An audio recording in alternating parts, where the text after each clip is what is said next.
You're listening to the Scaling Culture podcast, where we sit down with thought leaders who share their experiences building incredible workplace cultures. Our guest today is Fabia Tetteroo-Bueno, CEO at Philips Latin America. Fabia is a big fan and promoter of Philips' goal to make the world healthier and more sustainable by innovation. In 23 years at Philips, Fabia has held several senior positions across the organization in healthcare, personal health, lighting, and TVs in the Netherlands, in China, Germany, Philippines, and now Latin America. One of Fabia's objectives is to improve access to healthcare for people in Latin America and drive a strong diversity and inclusion agenda with the Philips team. Fabia's motto is leading with purpose. In this episode of Scaling Culture, Ron and Fabia discuss the huge cultural shift the company is going through in the past 15 years when Philips moved from being an electronics conglomerate known for lighting and TVs to becoming a health technology company. They talk about Philips's mission and DNA values, individual holistic view versus the person at work, and Philips's diversity and inclusion strategies. Before diving into today's episode, as a thank you to listeners of the podcast, we're giving away free access to one module of the masterclass. To collect, email sales at Connolly Owens, CONNOLLY Owens, OWENS.com, and we will send you access to the module of your choice. Now, on to the show. Welcome to another episode of the Scaling Culture podcast. I'm your host, Ron Lovett, and today we have Fabia Tetteroo-Bueno, CEO of Philips Latin America. Fabia, welcome. Thank you, Ron, for having me here with you guys today.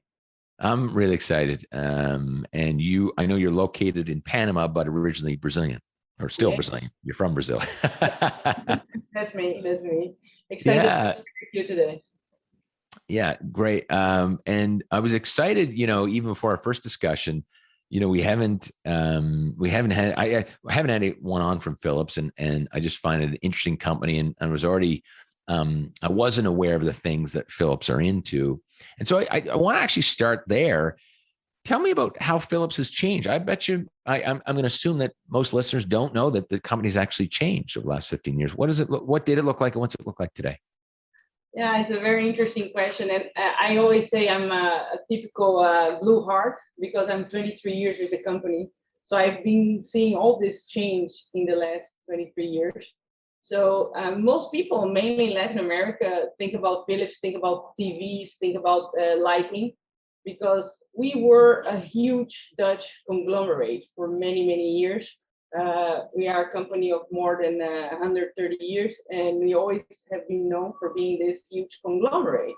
And then in the last 15 years, we took very bold decisions to step out of the TV business, to step out of the lighting business that were a big part of our business. Also appliances business, we decided to step out and really focus our portfolio towards healthcare. And it's interesting because I lived in China for some time, and people would ask, oh, but Philips is now entering in healthcare. And I would show a picture of the last Chinese emperor in 1900s, where he was being treated with our X-ray machines. So it's like we are for more than 100 years in healthcare, but when you're in business to business, only who is in healthcare or in business to business know that. The consumers don't know. The consumers know what you sell in the consumer market, right? So for many people, it's like, what is Philips now that you're not in healthcare, in lighting and TVs anymore? We are really refocusing the business for a big part of the business that has been with us for more than 100 years, but that for consumers was not very visible. So this refocus is gigantic. Not only we are letting go the consumer part of the business, the TV part of the business, the lighting part of the business, but the refocus to healthcare is not only the refocus to healthcare, it's a lot of refocus on healthcare and software in healthcare. So for instance, in Latin America and Brazil, we made huge acquisitions in software. The direction towards health and health tech, in software specifically, is the biggest transformation we have been through in the last 15 years. And so how has the culture changed? Because I'm going to assume, that's a big move. Different people think differently. And so what have you seen? And so you've had an interesting seat, and how's the culture changed? I worked in TV and lighting before the business were sold. TV was sold in 2012, and lighting in 2015. We were very, very much a consumer company. So our marketeers, our salespeople, our incentives, everything was, majority was consumer at that time. So the biggest shift you see is that first, we brought a lot of new DNA.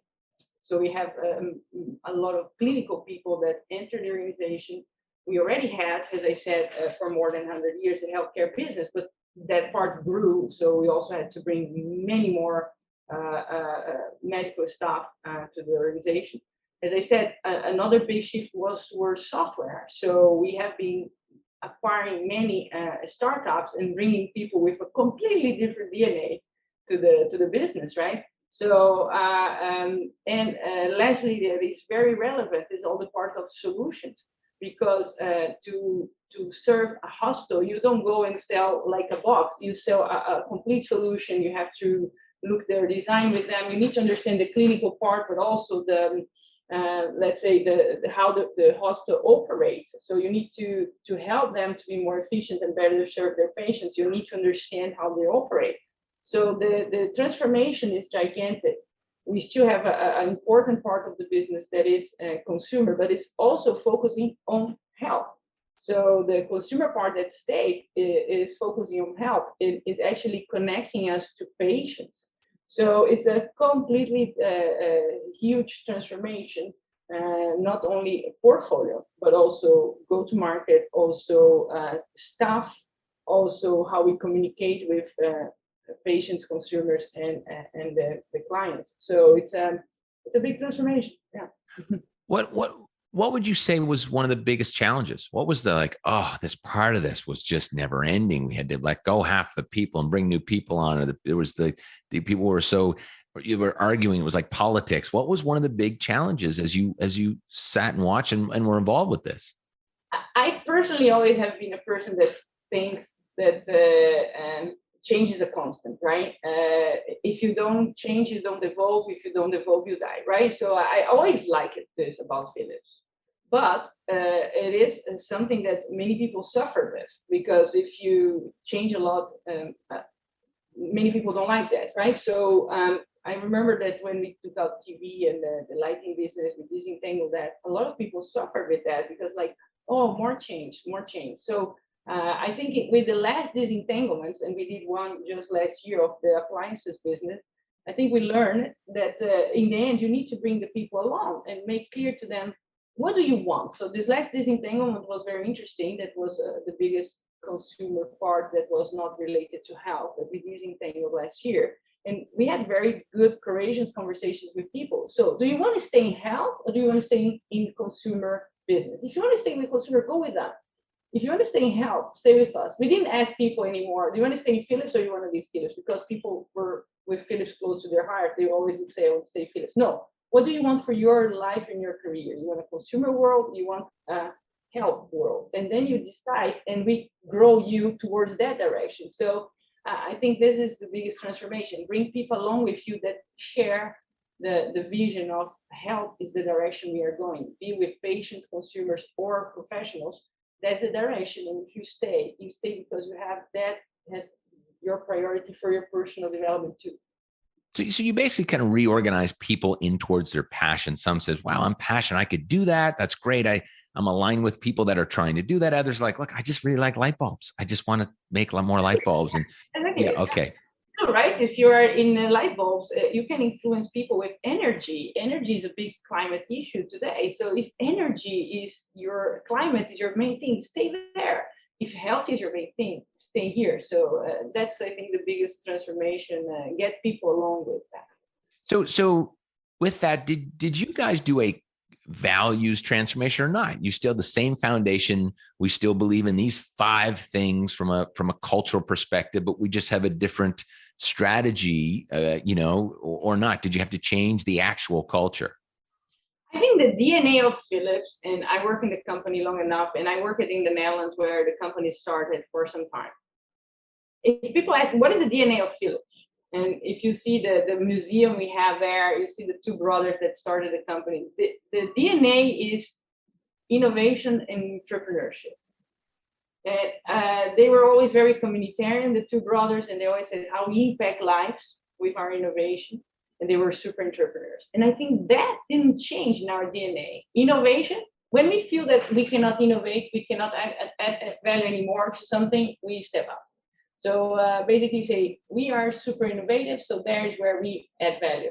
And this about improving lives has always been there. Entrepreneurship is something that we stimulate a lot, so that's why we acquire everything we sold. We acquired many more companies that were most of the time startups that bringing new entrepreneur blood to the company. So I think the key thing, the mission of the company has been always improve lives with innovation, and I don't think that part changes. Actually, I think about even stronger. Well, that's great, because you're buckling on and just taking that to a new place. It went from light bulb to saving a life, So let's talk about, how does Philips continue to, give, how does and I feel like this is the mission or purpose of the company, but how do you scale that, scale giving people access to healthcare to improve their lives? How do you guys really scale that? So I'm the leader for Latin America, as you mentioned in the introduction. And for me, I come from a humble background in Brazil, and for me, it's like a legacy I want to leave behind, right? I want to leave a legacy behind where what we are doing in healthcare helps to give more access to health for people in our region. So in the world, there's like 50% of people that don't have good access to healthcare, right? In Latin America, it's the numbers after COVID can probably change it, but we are in the levels of 30 to 40%. So it's high. Yeah? And we always think, but this is a problem of Africa or emerging markets. No, it's everywhere in the world. In suburbs in North America or in Europe, in suburbs, you also have that problem, right? So access to healthcare is a very important thing. And I think that the move towards software and informatics is, for me, the big transformation that can really make a big change. Why? Because we have a colleague that says this all the time, and I love when he says that. There are people that are going to be born, live, and die without ever seeing a doctor. They are somewhere in the middle of somewhere, they have no access. Before, we would think, send a machine there and send a doctor, but nobody wants to go to the middle of nowhere in Amazonia, right? But we can send there an electron. Everybody has a mobile phone in Amazonia. So, and if I bring the doctor via the phone to them, instead of the atom, send the electron there. So for me, access to care is about helping the system to be more efficient.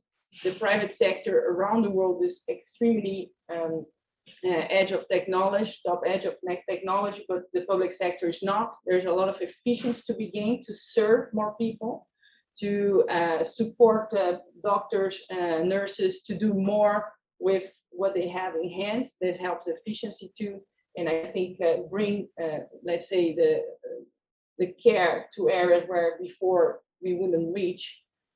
These are the key things that I think that the informatization of the sector will going to really help to bring more access to healthcare, and for sure in our region. But how do you scale that culturally? How do you get an employee to care about that? Especially being so, how many employees do you guys have? Not just in Latin America, 8, but globally? 8,000? Yes, in Latin America, it's around 6,000 people. But the key thing is, I think when people come to Philips, the thing about improving lives is the connection what got them there have with each other, right? So when we talk to people and you say, like, what is that keeps you and brings you to Philips is always about improving lives. What we have been doing more and more is try to translate that in lives to everybody that works in the company. For some functions are easier than others, right? So for example, engineers that repair machines. I remember that some years ago, we were talking about how to make sure that they are extremely motivated about their job. So instead of saying, okay, the machine is broken, it takes 8 days to repair, and they say, oh, my competitor does it in 10 days, so I'm doing well. I said, no, 8 days means that per day, 20 people were not served. So when you talk about people that didn't have a healthcare check or a cancer check per day, they don't think about days anymore. They think about people. So you really do your best to repair the fastest as possible, even though you could say to yourself, I'm already doing well enough. So what we try to do more and more is to, whoever you are in the company, that we translate in life the impact of what you do. And that, I think, is the biggest opportunity and challenge we have. Certain roles, as I said, if you're a clinical person, it's very easy to translate that, but we want everybody, someone that's doing an order, that puts the order fast, because they know that if I put the order fast, someone is going to be having their health check faster, right? So that's, I think, the biggest transformation we have been working on, translating our mission in life's impact. Love that. And I know when we spoke previously, you said that Philips is taking a different look at human resources, or at least I believe that's what you said, which is starting to look at individuals as the whole individual versus this transactional, how do you perform? And that's all we'll talk about. How do you do that at such large scale? I love it. And I think most companies, if they're not doing that, they'll be joining I was just talking about this in another podcast that they call the pandemic the Great Resignation. And I think if we don't start looking at individuals as individuals, they'll resign, they will leave for companies that do care about them and their families. And so, but how does a company, it's easy for me to do that. I have 15, employees in the office and, 25, 35 in the front lines with Vita, but so a little easier. How do you do that at scale? Yeah, it's a very interesting one, and I probably would like to use the pandemic as an example of that, right? Because it is difficult, it's easier to say and to put on paper than to do it. We have what we call our leadership asks, that is how we want that our teams and our people, our leaders behave. And we keep talking about that, right? So make sure that we break silos, that we cooperate with each other, that we put patient safety first. So we keep talking about those things, but in the end, you have to leave it. And for me, the pandemic is a good example. I started in this role 1st of March. And then 1 week later, we had to evacuate 222 people that were traveling around Latin to go back home before airports closed. And we had to bring back home 6,000 people because we had to close the factories, the sites, everybody go home because you're not safe outside. So we started with what we said globally in Philips, what we call the triple duty of care. First, leaders, let's make sure that our people are safe. Second, that our customers are being served because we serve hospitals, so they needed our solutions, right? And third, once these two things are ready, then you start looking to what is going to be the impact of that to the business and how we're going to be impacted now and for the future with regards to the pandemic. So we put our people first, our customers second, because our people serve our customers, right? And then if our people are not there to serve our customers, there is no customer, right? So our customers and employees were our priority. So, and we leave it at that. And in Latin America, at that big moment, our first focus was evacuate people. There was a lot of business we lost, but we didn't do mass restructuring because we said, no, we're not going to do that. Our people need us the most now. We took some radical actions, like everybody was delivering their holidays because they said, let's work hard here because the company needs us and we need a company. So we put a program where every Friday I was talking to everybody in the organization to just keep them updated what's going on, what we know, what we don't know. We have been supporting our teams in the field to be vaccinated first so they could visit hospitals and still be with their family. So in the end, it's how you leave it in practice. But you're right, it's hard when it's so many people, right? So communicate. I think it's very important, and train our leaders to communicate further to the rest of the organization. And so the goal is that everybody's saying the same. So for me, my main flag is always psychological safety, that everybody feels safe to talk and to give feedback. Feedback is a gift. So it's going well, talk about it. It's not going well, talk about it too. Yeah, interesting. And so it sounds like you guys showed up. You put your money where your mouth is, as we'd say, that's wonderful. I wanted to talk about something that I think is close to your heart. you were the first woman in this role, first CEO of Philips, correct? For Latin America, yeah. For Latin America. And I believe you said it's important to continue that on. You don't want to be the last, correct? Yeah. How do you go about that? And I want to introduce a quick story. I talked to a friend of mine the other day, and he was talking about his partner, who was, and I thought about you during the story, and myself, as I've always envisioned for Vita having a female president, and so those two things were in my mind as he's telling the story. And what he said was he had his partner was up for a big role, but the approach was, hey, Fabia, we have this role. We really would like a woman leader to be there. And I think that in this case, they thought the delivery would land well. It didn't, because it was taken like, well, hold on a sec. You want me to do this because I'm a woman? Not like, can we look at what I've done? I've delivered a whole bunch of value here. Is it about my value or just because I'm a woman? And I really thought about that. I thought, geez, I need to rethink my strategy on that. And I was thinking about you, and I wanted to hear about your strategy and your thoughts on that story. I actually like your comment, my father always said you were born a feminist, and I think I was. But for me, feminism is like about equity, that we have the same rights and responsibilities too, right? But I do not believe on forcing things, because otherwise you put the person in a wrong position, and you, instead of helping the person, you make the person fail. But I do believe in building towards that, right? So I say I'm the first, but I don't want to be the last. I want to leave a legacy. And the other day I made some announcements in my management team and talking about psychological safety. Someone said, yeah, but you made announcements in your management team, but it's still, most of the people in the management team are men and white. And I was like, it's fine that they're men and white now, because I'm not going to put a person here that's not prepared to put her in the fire and burn her. I will never do that to anybody, but it is my responsibility that the pipeline is built, that we are preparing the next layers, and that we are there with them. So I take very serious the comment I got, and I still behind my decision that I put the best person for the job. Right. If I have two best persons for the job and one of them is a minority, I'm always going to go for the minority has final decision making. But if it's not, I'm not going to put the person on the fire to fight the lions without being prepared for fighting lions, right? It's a difficult job. You need to be prepared for that. So the first step is the best person for the job. And if it's a minority, you're going to get preference. But the second thing, and it's, I think, more important, you need to build towards that. So with my management team, we have on a quarterly basis review of talent. How is going our talent pipeline?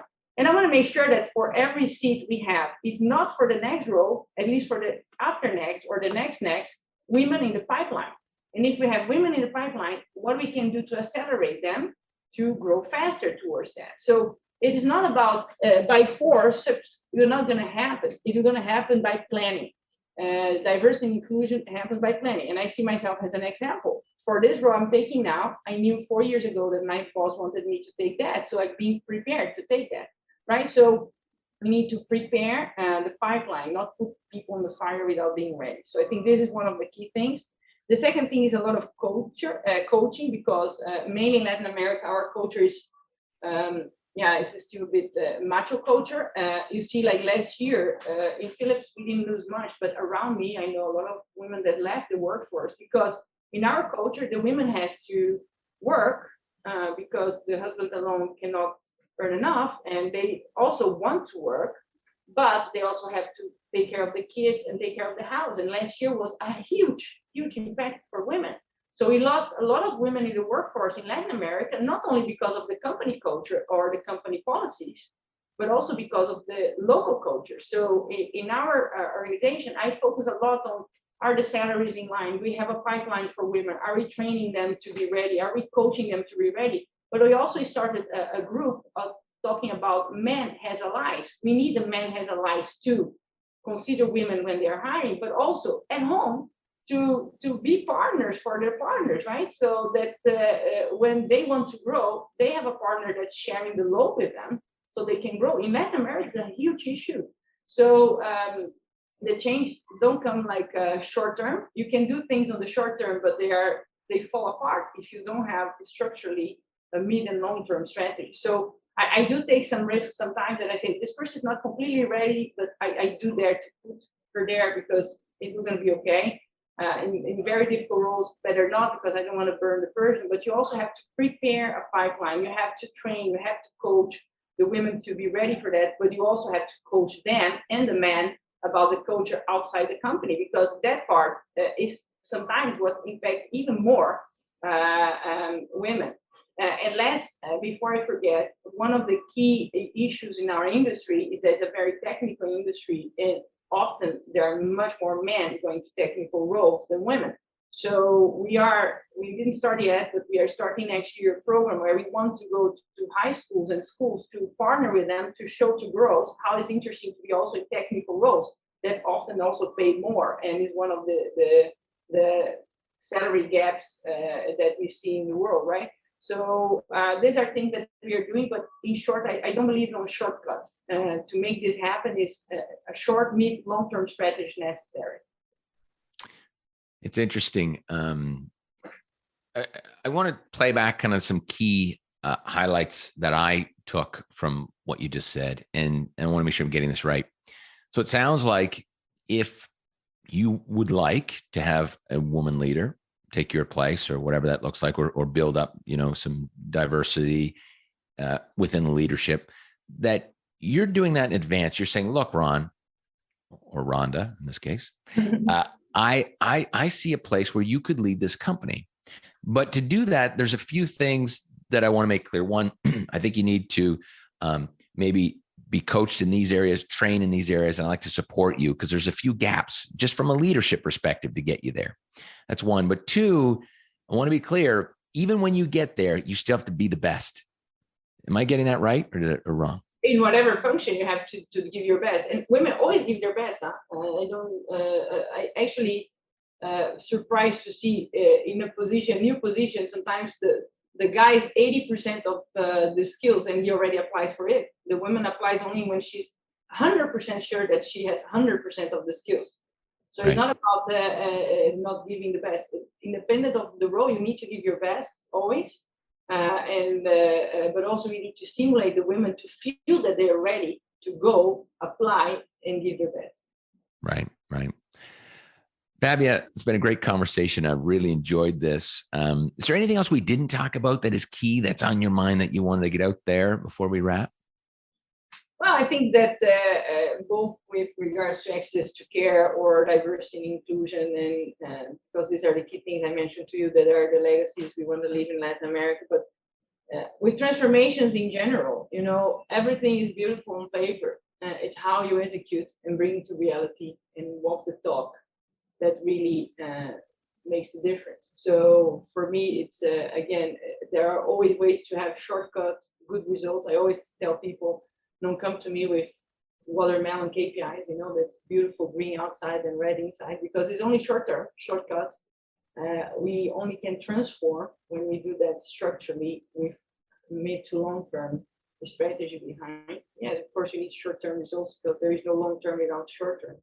But the most important is in the transformation, never lose track from where you're going to. I love that. Never lose track of where you're going. Fabia, thanks so much for joining us. I've enjoyed this conversation. It's been great to have you on the show, and I look forward to keeping in touch with you. Thank you so much, Ron, for inviting me, and it was great talking to you. Have a great weekend. As a thank you to listeners of the podcast, we're giving away free access to one module of the masterclass. To collect, email sales@Connolly Owens, CONNOLLY Owens, OWENS.com, and we will send you access to the module of your choice. For more information about Fabia, please connect with her on LinkedIn. For more information about our podcast, please go to scalingculture.org. And if you're enjoying the Scaling Culture podcast, please subscribe and share. We'll be back soon with another incredible guest.